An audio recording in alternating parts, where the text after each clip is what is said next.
ನಿಮ್ಮ 12ನೇ ಮನೆಯಲ್ಲಿ ಬೃಹಸ್ಪತಿ ದೇವಗುರು ಗುರುವಿನ ನೇರ ಸಂಚಾರ, ಅಷ್ಟಮ ಸ್ಥಾನದಲ್ಲಿ ಶತಭಿಷ ನಕ್ಷತ್ರದಲ್ಲಿ ರಾಹುವಿನ ಸಂಚಾರ ಸಾಕಷ್ಟು ದಿನದಿಂದ ನಡೀತಾ ಇದೆ. ಅದರ ಪ್ರಭಾವ ನೀವು ಕಾಣ್ತಾ ಇದ್ದೀರಾ. ಅದೇ ರೀತಿ ನಿಮ್ಮ ಧನಸ್ಥಾನದಲ್ಲಿ ಕೇತುವಿನ ಸಂಚಾರ, ಪೂರ್ವ ಪಾಲ್ಗುಣಿ ನಕ್ಷತ್ರದಲ್ಲಿ ಶುಕ್ರನ ನಕ್ಷತ್ರದಲ್ಲಿ, ಇನ್ನು ನಿಮ್ಮ ಯೋಗಕಾರಕ ಕುಜ ಅವರು 9ನೇ ಮನೆಗೆ ಸಂಚಾರವನ್ನ ಮಾಡ್ತಾ ಇದ್ದಾರೆ.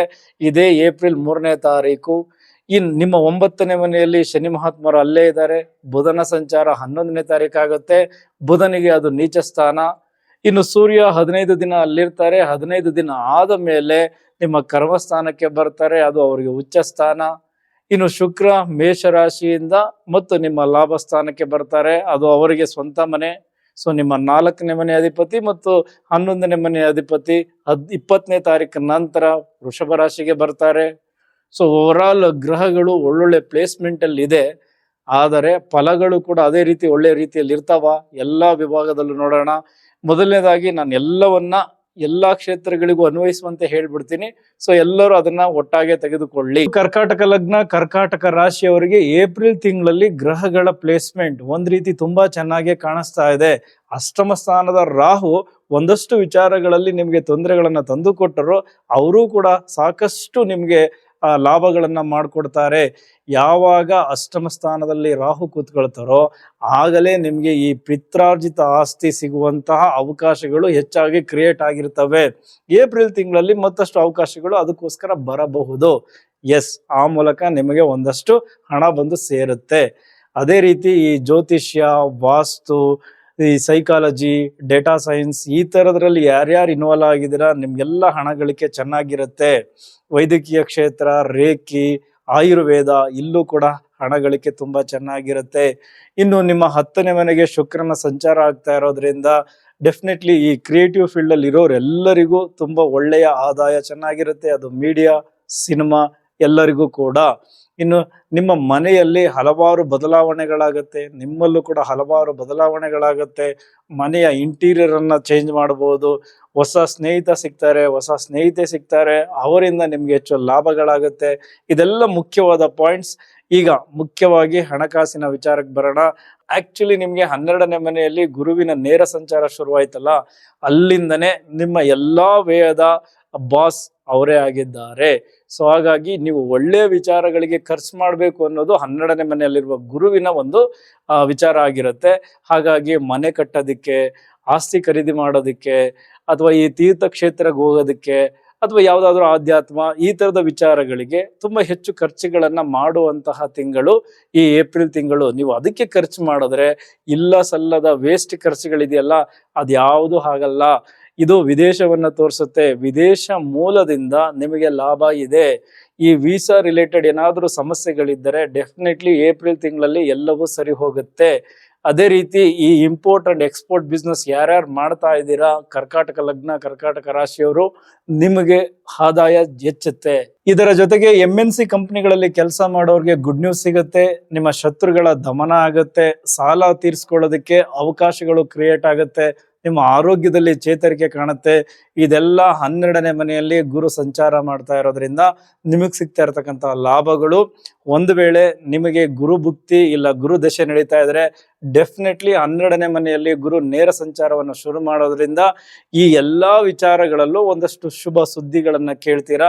9ನೇ ಮನೆ ಅಧಿಪತಿ ಆಗಿರೋದ್ರಿಂದ ಸ್ವಲ್ಪ ದೂರ ಪ್ರಯಾಣವನ್ನ ತೋರಿಸ್ತಾ ಇದೆ. ಸೊ ಹಾಗಾಗಿ ಆ ಕೆಲಸದ ನಿಮಿತ್ತ ದೂರ ಪ್ರಯಾಣ ಮಾಡಬಹುದು, ಅಥವಾ ಈ ಗೌರ್ಮೆಂಟ್ ಜಾಬ್ ಅಲ್ಲಿ ಇರೋರಿಗೆ ವರ್ಗಾವಣೆ ಆಗಬಹುದು, ಬಡ್ತಿ ಸಿಗಬಹುದು. ಹಾಗೆ MNC ಕಂಪನಿಗಳಲ್ಲಿ ಕೆಲಸ ಮಾಡೋರ್ಗೂ ಕೂಡ ಏಪ್ರಿಲ್ ತಿಂಗಳು ತುಂಬಾ ಚೆನ್ನಾಗಿರುತ್ತೆ ಗುರುವಿನ 12ನೇ ಮನೆಯಲ್ಲಿ ನೇರ ಸಂಚಾರದಿಂದ. ಇನ್ನು ನಿಮ್ಮ 6ನೇ ಮನೆಯ ಅಧಿಪತಿ ಗುರು ಆಗಿರೋದ್ರಿಂದ ಶತ್ರುಗಳ ದಮನ ಡೆಫಿನೆಟ್ಲಿ ಆಗತ್ತೆ. ಯಾಕೆಂದ್ರೆ ಇದೊಂದು ರೀತಿ ವಿಪರೀತ ರಾಜಯೋಗ. ನಿಮ್ಮ ಶತ್ರುಗಳಿಗೆ ಬೇರೆ ಬೇರೆ ತರದ ತೊಂದರೆಗಳು ಬಂದು ಅವರೇ ತಾವಾಗೆ ಶರಣಾಗ್ತಾರೆ. ಸೊ ಓವರಾಲ್ ನಿಮ್ಮ ಶತ್ರುಗಳು ಮಂಡಿ ಊರುವಂತಹ ಸಮಯ ಇದು ಏಪ್ರಿಲ್ ತಿಂಗಳಲ್ಲಿ 12ನೇ ಮನೆಯಲ್ಲಿ ಗುರುವಿನ ನೇರ ಸಂಚಾರದಿಂದ.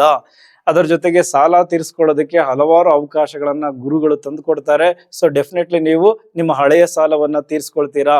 ನಿಮ್ಮ ಆರೋಗ್ಯದಲ್ಲೂ ಕೂಡ ಒಂದಷ್ಟು ಚೇತರಿಕೆಗಳು ಕಾಣ್ತವೆ. ಇನ್ನು ನಿಮ್ಮ 9ನೇ ಮನೆಯ ಅಧಿಪತಿ ಗುರುವೇ ಆಗಿರೋದ್ರಿಂದ ಈ ದೂರದ ಊರಿಗೆ ಪ್ರಯಾಣವನ್ನ ಬೆಳೆಸಬೇಕಾಗತ್ತೆ. ಕೆಲಸದ ನಿಮಿತ್ತ ನೀವು ಹೋಗಬಹುದು. ಅಥವಾ ಈ ತೀರ್ಥಯಾತ್ರೆ ಆ ತರಹದ ಪ್ರಯಾಣಗಳು ನಿಮಗೆ ನೀವೇ ಪ್ಲಾನ್ ಮಾಡ್ಕೊಂಡು ಹೋಗಿ ಬರಬಹುದು. ಇನ್ನು 9ನೇ ಮನೆ ತಂದೆಯನ್ನು ತೋರಿಸೋದ್ರಿಂದ 9ನೇ ಮನೆಯಲ್ಲಿ ಕುಜ ಮತ್ತು ಶನಿಯ ಯುತಿಯಾಗಿರೋದ್ರಿಂದ, ಬುಧ ನೀಚನಾಗಿರೋದ್ರಿಂದ ನಿಮ್ಮ ಮತ್ತು ತಂದೆಯ ನಡುವೆ ಬಾಂಧವ್ಯ ಅಷ್ಟು ಚೆನ್ನಾಗಿರಲ್ಲ. ಅದರ ಜೊತೆಗೆ ಅವರ ಆರೋಗ್ಯದಲ್ಲೂ ಕೂಡ ಹಲವಾರು ಏರುಪೇರುಗಳು ಕಂಡು ಬಂದಿರ್ತವೆ. ಅದರ ಕಡೆ ಹೆಚ್ಚಿನ ಗಮನ ಕೊಡಿ.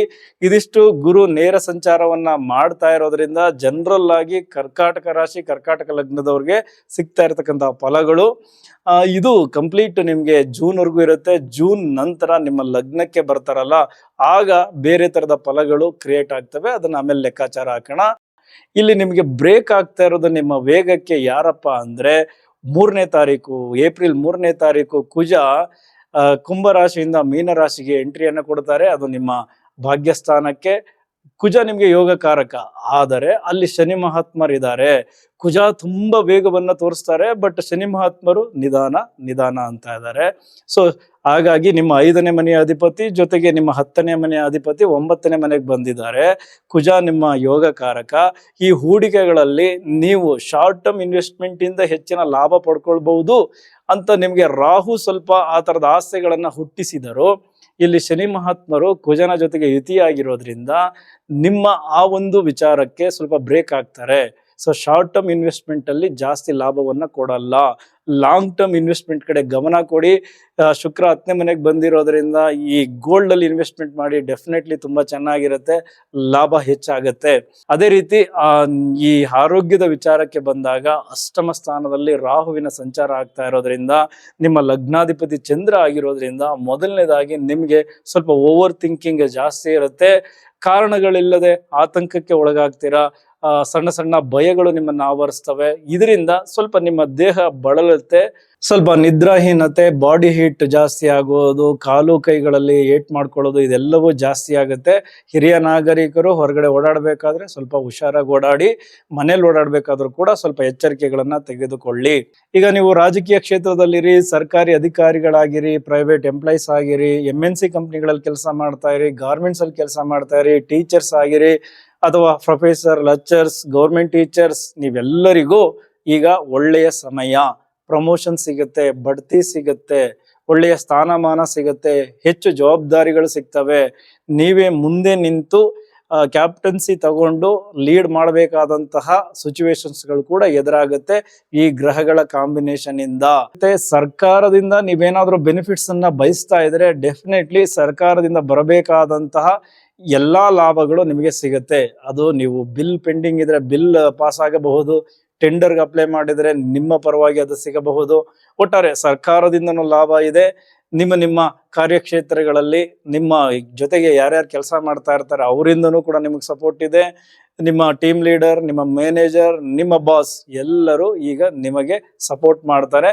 ನಿಮ್ಮ ಕಾರ್ಯಕ್ಷೇತ್ರದಲ್ಲಿ ಸ್ವಲ್ಪ ಚೇತರಿಕೆಯಂತಹ ವಿಚಾರಗಳು ಕಂಡು ಬರುತ್ತೆ ಎಲ್ಲಾ ಕ್ಷೇತ್ರದವರಿಗೂ. ಇನ್ನು ಗೃಹಿಣಿಯರ ಬಗ್ಗೆ ಮಾತನಾಡೋಣ. ಗಂಡ ಹೆಂಡತಿ ಸಂಬಂಧ ಬರುತ್ತೆ ಮತ್ತು ಅತ್ತೆ ಮಾವ ಈ ತರದ ಸಂಬಂಧಗಳು ಕೂಡ ಬಂದು ಹೋಗುತ್ತೆ. ಇಲ್ಲಿ ಗೃಹಿಣಿಯರಿಗೆ ರಾಹು 8ನೇ ಮನೆಯಲ್ಲಿ ಸಂಚಾರ ಮಾಡ್ತಾ ಇರೋದ್ರಿಂದ ನಿಮ್ಮ ಸಂಬಂಧಕ್ಕೆ ಸಂಬಂಧಪಟ್ಟಂತೆ ತುಂಬಾ ಓವರ್ ಥಿಂಕಿಂಗ್ ಮಾಡ್ತಾ ಇದ್ದೀರಾ. ಏನೇನೋ ನೆಗೆಟಿವ್ ಆಲೋಚನೆಗಳು ನಿಮ್ಮ ತಲೆಗೆ ಬರ್ತಾ ಇದೆ. ಸೊ ಅದನ್ನೆಲ್ಲ ತಲೆಯಿಂದ ತೆಗಿರಿ. ಏನಕ್ಕೆ ಅಂದ್ರೆ, ನೀವು ತೆಗೆದುಕೊಳ್ಳುವ ಸಣ್ಣ ಸಣ್ಣ ನಿರ್ಧಾರಗಳಿಂದ ನಿಮ್ಮ ಸಂಬಂಧಗಳು ಹಾಳಾಗಬಹುದು. ಬುಧ ನೀಚ ಆಗಿದ್ದಾರೆ, ನಿಮ್ಮ ಕಮ್ಯುನಿಕೇಶನ್ ಅಲ್ಲೇ ರಾಂಗ್ ಆಗ್ಬಿಡ್ತದೆ. ನಿಮ್ಮ ಒಂದು ಮಾತನ್ನ ತಪ್ಪಾಗಿ ಅರ್ಥ ಮಾಡ್ಕೊಬಿಡ್ತಾರೆ, ಅಥವಾ ಅವರ ಮಾತನ್ನೇ ನೀವು ತಪ್ಪಾಗಿ ಅರ್ಥೈಸ್ಕೊಳ್ತೀರಾ. ಪರಸ್ಪರ ಈಗೋ ಕ್ಲಾಶಸ್ ಆಗುತ್ತೆ. ಸಂಬಂಧಗಳನ್ನ ದೂರ ಮಾಡಿಕೊಳ್ಳುವಂತಹ ಪರಿಸ್ಥಿತಿಗಳು ಕೂಡ ಎದುರಾಗುತ್ತೆ. ಸೊ ಹಾಗಾಗಿ ನಿಮ್ಮ ಮಾತಿನ ಮೇಲೆ ಹಿಡ್ತಾ ಇರಲಿ. ಈಗ ಎದುರಾಗುವ ಸಿಚುವೇಶನ್ಸ್ ಗಳನ್ನ ತುಂಬಾ ತಾಳ್ಮೆಯಿಂದ ಹ್ಯಾಂಡಲ್ ಮಾಡಬೇಕು. ಗಂಡ ಹೆಂಡತಿ ಜೊತೆಗೆ ಈ ಅತ್ತೆ ಮಾವ ಇವರ ನಡುವೆಯೂ ನಿಮ್ಮ ಸಂಬಂಧ ಹಾಳಾಗುತ್ತೆ. ಸೊ ಹಾಗಾಗಿ ಸ್ವಲ್ಪ ಕೇರ್ಫುಲ್ ಆಗಿರಬೇಕು. ನೆರೆಹೊರೆ, ನಿಮ್ಮ ಅಕ್ಕಪಕ್ಕ ಅಥವಾ ನಿಮ್ಮ ಸಂಬಂಧಿಕರು ಅಥವಾ ನಿಮ್ಮ ಕಿರಿಯ ಸಹೋದರ ಇವ್ರ ಜೊತೆ ಮಾತನಾಡಬೇಕಾದ್ರೂ ಸ್ವಲ್ಪ ಕೇರ್ಫುಲ್ ಆಗಿ ಮಾತಾಡಿ. ಸ್ವಲ್ಪ ಏರುಪೇರು ಆದರೂ ಸಂಬಂಧಗಳು ಹಾಳಾಗುತ್ತೆ. ಆಮೇಲೆ ನೀವೇನೋ ಸೀಕ್ರೆಟ್ ಮೇಂಟೈನ್ ಮಾಡ್ತಾ ಇದ್ದೀರಲ್ಲ, ನೀವು ತುಂಬಾ ಸೀಕ್ರೆಟಿವ್ ಆಗಿ ಕಾಣಿಸ್ತಾ ಇದ್ದಾರೆ ಎಲ್ಲರಿಗೂ. ಅದೇ ಸ್ವಲ್ಪ ಎಲ್ಲರಿಗೂ ಗೊಂದಲ ಆಗಿರೋದು, ಏನೋ ಮುಚ್ಚಿಡ್ತಾ ಇದ್ದಾರೆ. ಹಾಗಾಗಿ ನಿಮ್ಮನ್ನ ಎಲ್ಲರೂ ದೂರ ಮಾಡುವ ಪ್ರಯತ್ನ ಮಾಡ್ತಾ ಇದ್ದಾರೆ. ಸ್ವಲ್ಪ ಅರ್ಥ ಆಗ್ತಾ ಇಲ್ಲ ನೀವು ಬೇರೆ ಯಾರಿಗೂ. ಸೊ ಹಾಗಾಗಿ ಇಲ್ಲಿ ಒಂಚೂರು ಗೊಂದಲಗಳು ಸೃಷ್ಟಿ ಆಗ್ತಾ ಇದಾವೆ. ಅದನ್ನ ಬಿಟ್ರೆ ಮಿಕ್ಕಿದ್ದೆಲ್ಲವೂ ಚೆನ್ನಾಗಿದೆ. ಇನ್ನು ಪ್ರೀತಿ ಪ್ರೇಮ ಪ್ರಣಯ, ನಿಮ್ಮ 5ನೇ ಮನೆ ಕುಜ ಅಧಿಪತಿ, ಅವರು 9ನೇ ಮನೆ ಭಾಗ್ಯಸ್ಥಾನಕ್ಕೆ ಬಂದಿದ್ದಾರೆ. ಅಲ್ಲಿ ಶನಿಯ ಜೊತೆ ಇತಿಯಾಗಿದ್ದಾರೆ. ನೀಚ ಬುಧ ಬೇರೆ. ಸೊ ಶನಿ ಮಹಾತ್ಮರು ಸ್ವಲ್ಪ ಜವಾಬ್ದಾರಿಗಳನ್ನ ತೋರಿಸೋದ್ರಿಂದ ನಿಮ್ಮ ಪ್ರಿಯತಮೆ ಇಲ್ಲ ಪ್ರಿಯತಮ ಸ್ವಲ್ಪ ಜವಾಬ್ದಾರಿಗಳ ಕಾರಣ ಹೇಳಿ ನಿಮ್ಮಿಂದ ದೂರ ಆಗಿರಬಹುದು, ಮನಸ್ತಾಪಗಳನ್ನ ಮಾಡಿಕೊಂಡಿರಬಹುದು, ಅಥವಾ ಒಂದ್ ಸ್ವಲ್ಪ ಮಿಸ್ಕಮ್ಯುನಿಕೇಶನ್ ಆಗಿ ನಿಮ್ಮಿಬ್ಬರಿಂದ ಸಂಬಂಧ ದೂರ ಆಗಿರಬಹುದು. ಈಗ ಆಲ್ರೆಡಿ ಏಪ್ರಿಲ್ ತಿಂಗಳಲ್ಲಿ ಅದು ಪ್ಯಾಚಪ್ ಆಗಕ್ಕೆ ಆಗಲ್ಲ. ಆ ತರದ ಘಟನೆಗಳು ಇಲ್ಲ. ಏನಕ್ಕೆ ಅಂದ್ರೆ ಶನಿ ಮಹಾತ್ಮರು ಕುಜನೊಟ್ಟಿಗೆ ಕೂತಿದ್ದಾರೆ, ಅದರ ಜೊತೆಗೆ ಬುಧ ನೀಚ ಬೇರೆ. ಸೊ ಈಗ ಮತ್ತೆ ಮಾತನಾಡಿ ಮತ್ತೆ ನಿಮ್ಮ ಸಂಬಂಧಗಳನ್ನ ಹಾಳು ಮಾಡ್ಕೊಳ್ತೀರಾ. ಸೊ ಅದು ಮಿಸ್ಕಮ್ಯುನಿಕೇಶನ್ ಆಗುತ್ತೆ, ಅವರು ತಪ್ಪಾಗಿ ಅರ್ಥ ಮಾಡ್ಕೊಳ್ತಾರೆ. ಈ ತರ ಸಂದರ್ಭಗಳೆಲ್ಲ ಇದೆ.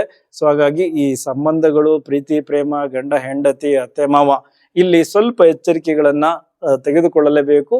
ಕರ್ಕಾಟಕ ಲಗ್ನ, ಕರ್ಕಾಟಕ ರಾಶಿಯವರು. ಇನ್ನು ನಾನು ಕೋರ್ಟ್ ಕೇಸು ಮತ್ತು ಲಾಯರ್ ಬಗ್ಗೆ ಹೇಳೋದೇ ಬೇಡ. ಏನಕ್ಕೆ ಅಂದ್ರೆ 12ನೇ ಮನೆಯಲ್ಲಿ ಗುರು ನೇರ ಸಂಚಾರವನ್ನ ಮಾಡ್ತಾ ಇದ್ದಾರೆ. ಅವರು ನಿಮ್ಮ 6ನೇ ಮನೆಯ ಅಧಿಪತಿ. ಹಾಗಾಗಿ ಇದು ವಿಪರೀತ ರಾಜಯೋಗ ಆಗಿರೋದ್ರಿಂದ ಶತ್ರುಗಳ ದಮನ ಖಂಡಿತ ಆಗುತ್ತೆ. ನಿಮ್ಮ ಕೇಸ್ಗಳಲ್ಲಿ ನೀವು ಗೆಲ್ತೀರಾ.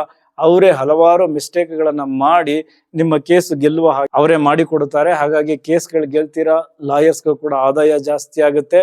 ಬಟ್ ಎಲ್ಲರೂ ಏನು ದುಡಿತೀರಲ್ಲ, ಇದರಲ್ಲಿ ಒಂದು ಪಾರ್ಟ್ ನೀವು ದಾನ ಧರ್ಮ ಅಂತ ಮಾಡಲೇಬೇಕು. ಬಡವರಿಗೆ ಒಂದಷ್ಟು ಸಹಾಯ ಮಾಡುವಂತಹ ತಿಂಗಳು. ಈಗ 2 ತಿಂಗಳು ಮಾತ್ರ ಗುರು 12ನೇ ಮನೆಯಲ್ಲಿ ಇರೋದು. ಈ ಸಂದರ್ಭವನ್ನ ಸರಿಯಾಗಿ ಬಳಸ್ಕೊಳ್ಳಿ. ಬಡವರಿಗೆ ದಾನ ಧರ್ಮ ಮಾಡಿ. ಗುರು ನಿಮ್ಮನ್ನ ಇನ್ನೂ ಚೆನ್ನಾಗಿ ಕಾಪಾಡ್ತಾರೆ, ರಕ್ಷಣೆ ಕೊಡ್ತಾರೆ. ಅದ್ರ ಕಡೆ ಹೆಚ್ಚಿನ ಗಮನ ಇರಲಿ. ಅದೇ ರೀತಿ ಕಾಂಪಿಟೇಟಿವ್ ಎಕ್ಸಾಮ್ ಬರೆಯೋರ್ಗೆ ಇದು ವಿಪರೀತ ರಾಜಯೋಗದ ಸಮಯ. ನಿಮ್ಮ ಎದುರಾಳಿಗಳನ್ನ, ಕಾಂಪಿಟೇಟರ್ಸ್ ಗಳನ್ನ ಸುಲಭವಾಗಿ ಸೋಲಿಸ್ತೀರಾ. ನಿಮ್ಗೆ ಹೆಚ್ಚು ಅಂಕ ಸಿಗುತ್ತೆ. ಇನ್ನು ಸೂರ್ಯ 10ನೇ ಮನೆಗೆ ಬರ್ತಾರೆ, ಉಚ್ಚ ಸ್ಥಾನವನ್ನ ಪಡಿತಾರೆ. ಸರ್ಕಾರಿ ಕೆಲಸಕ್ಕೆ ಏನು ಯಾರ್ಯಾರು ಟ್ರೈ ಮಾಡ್ತಾ ಇದ್ದೀರಾ, ನಿಮ್ಮೆಲ್ಲರಿಗೂ 15ನೇ ತಾರೀಕಿನ ನಂತರ ಪೋಸ್ಟಿಂಗ್ ಆಗುವಂತಹ ಚಾನ್ಸಸ್ ತುಂಬಾ ಚೆನ್ನಾಗಿರುತ್ತೆ. ಅದನ್ನೆಲ್ಲ ತುಂಬಾ ಚೆನ್ನಾಗಿ ಬಳಸ್ಕೊಳ್ಳಿ. ಇನ್ನು ನಮ್ಮ ಕೃಷಿಯ ಬಗ್ಗೆ ಹೇಳೋದಾದ್ರೆ ನೋಡಿ, 4ನೇ ಮನೆ ಕೃಷಿ ಭೂಮಿ, 10ನೇ ಮನೆಯಲ್ಲಿ ಶುಕ್ರನ ಸಂಚಾರ, 4ನೇ ಮನೆ ಅಧಿಪತಿದು 11ನೇ ಮನೆಗೆ ಬರ್ತಾರೆ. ಸೊ ಇದರ ಲಾಭ ಡೆಫಿನೆಟ್ಲಿ ತುಂಬಾ ಚೆನ್ನಾಗಿರುತ್ತೆ. ಸ್ಪೆಷಲಿ ತೋಟಗಾರಿಕೆ ಬೆಳೆಗಳಿಗೆ ಹೆಚ್ಚಿನ ಬೆಲೆ ಬರುತ್ತೆ. ಬಟ್ ಬುಧ ನೀಚ ಆಗಿರೋದ್ರಿಂದ ಸ್ವಲ್ಪ ಈ ಮಧ್ಯವರ್ತಿಗಳಿಂದ ಎಚ್ಚರಿಕೆಯಿಂದ ಇರಿ. ಅಷ್ಟಮ ಸ್ಥಾನದಲ್ಲಿ ರಾಹುವಿನ ಸಂಚಾರ ಆಗ್ತಾ ಇದೆ. ಸ್ವಲ್ಪ ಕೀಟ ಬಾಧೆ, ಆ ತರದ ಸಮಸ್ಯೆಗಳು ಎದುರಾಗಬಹುದು. ಇನ್ನು ಯಂತ್ರೋಪಕರಣಗಳು ಕೈ ಕೊಡಬಹುದು. ಅದು ಏನಕ್ಕೆ ಅಂದ್ರೆ ಕುಜ ಅಲ್ಲಿ ಶನಿಯ ಜೊತೆ ಇತಿಯಾಗಿದ್ದಾರೆ. ಅದರ ಖರ್ಚುಗಳು ಹೆಚ್ಚಾಗಬಹುದು. ನೀರಿನ ಸಮಸ್ಯೆಗಳು ಸ್ವಲ್ಪ ನಿಮಗೆ ತೊಂದರೆ ಕೊಡಬಹುದು.